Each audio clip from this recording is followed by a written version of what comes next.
Thank you for your interest in learning more about the National Indian Gaming Commission's budget development process. This brief presentation provides an introduction to resources that explain the federal agency's national budget, milestones in the development cycle, and the agency's commitment to increasing opportunities for tribal input on matters related to the budget and the budget development process.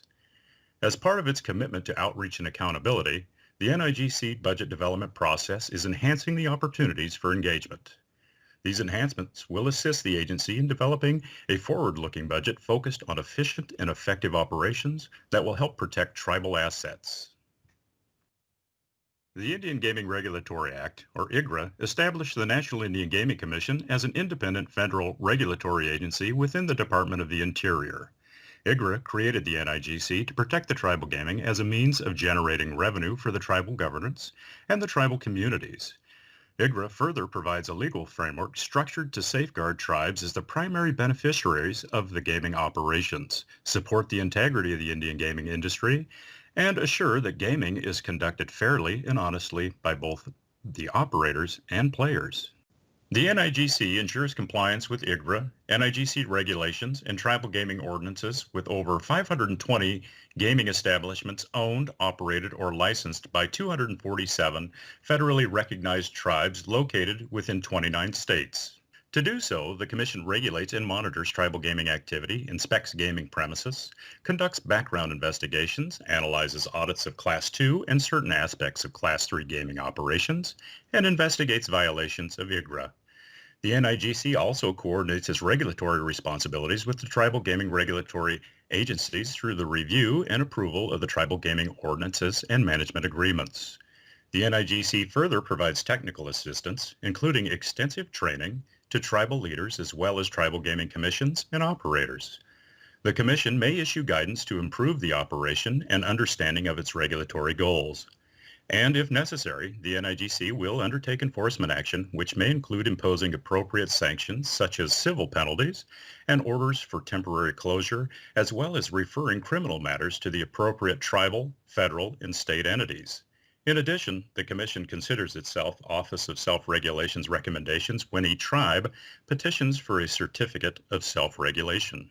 The National Indian Gaming Commission has invited tribal leaders' views on the NIGC budget development process as part of the agency's commitment to accountability and outreach. The NIGC budget provides unique insight into how the NIGC meets its responsibilities today and plans for the future.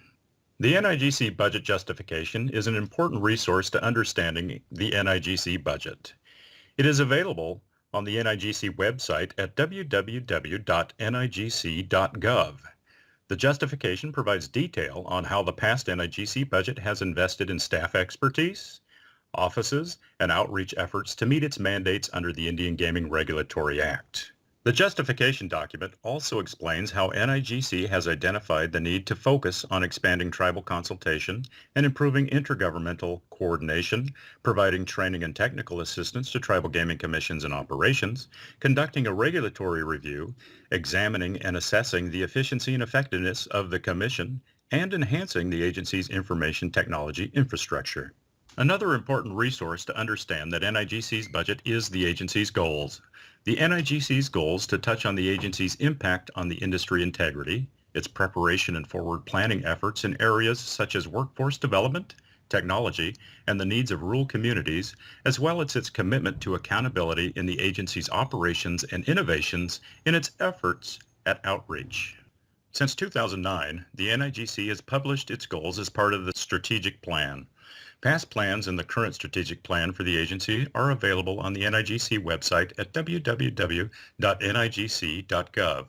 These plans arise out of the agency's obligations under the Government Performance and Results Act of 1993. This act promotes good governance practices by requiring agencies to carry out performance management tasks, including a planning process to carry out objectives that satisfy agency goals. Another resource in understanding the NIGC budget is the calendar of events that lead to the eventual adoption of a budget.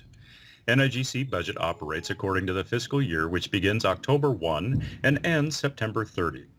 In order to compile a cost-efficient and forward-looking budget, the NIGC staff starts the budget preparation process way in advance of the beginning of the upcoming fiscal year. There are a number of milestones that occur leading up to the Commissioner's adoption of the coming fiscal year's budget by September 30 of each year. By November 1 each year, the NIGC Commission votes to adopt and announce a fee rate. The NIGC's budget is not funded through the annual appropriation. Rather, the NIGC collects fees based on a percentage of the past fiscal year's gross gaming revenue in order to fund NIGC operations.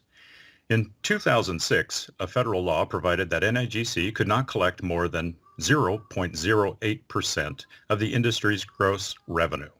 The Commission set the fee rate taking into consideration the industry's gross gaming revenues and the NIGC's funding requirement based on the approved budget to ensure that we only collect enough funding to cover our operations costs.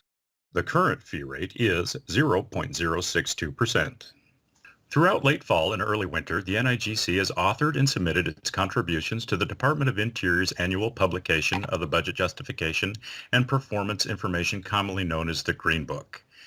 These justifications project what the NIGC budget will entail during the coming fiscal year. The publication also includes broad statements about NIGC's mission, policies, and activities. The tribes are required under NIGC's regulations and IGRA requirements to submit their audited and reviewed financial statements within 120 days of their fiscal year end.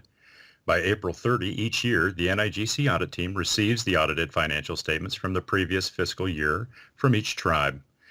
These audited financial statements for every gaming operation are used for a variety of purposes. One purpose is to compile the industry's gross gaming revenue information for the annual GGR announcement.